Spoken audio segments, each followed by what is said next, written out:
Бүгін Қазақстанның ұлттық валютасына 28 жыл толды. Теңге ТМД аумағындағы ең жас валюта болып табылады. Жеке банкноттарды енгізу Қазақстанға нарықтық экономиканы құруда алғашқы қадамдар жасауға мүмкіндік берді. Теңге атауы түркінің денге сөзінен шыққан. Орта ғасырларда ұсақ күміс монеталарды денге деп атаған. Бірінші серияның дизайны бірнеше ай бойы қарындаш, акварель және су бояуларымен қолдан жасалды. Халық арасында дүрбелең туғызбау үшін ұлттық валютаны әзірлеу процесі барынша құпия түрде жүргізілді. Теңгенің алғашқы топтамасы Ұлыбританияда басылып шығарылды, ал бірінші монеталар мен тиындар Германияда соғылды. 1993 жылдың қараша айында тұңғыш президент Нұрсұлтан Назарбаевтың тарихи жарлығымен Қазақстанда ұлттық валюта енгізілді.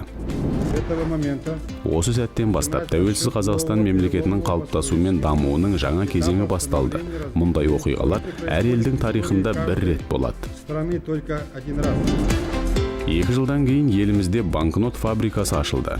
Содан бері банкноттар Алматыда, ал монеталар Өскемендегі монета сарайында басылып шығарылады.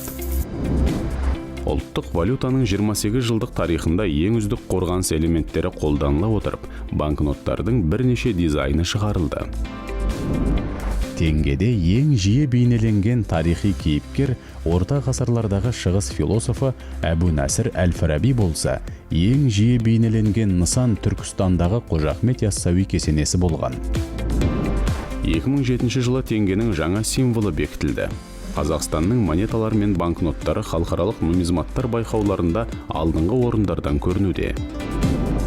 Қазақстанда ұлттық валюта күні өздерінің кәсіби мерекелерін қаржыгерлер атап өтеді. Тәуелсіздіктің мерейлі жылында әрі қаржы министрлігінің 100 жылдығына орай Нұр-Сұлтанда қаржыгерлер аллеясы ашылды.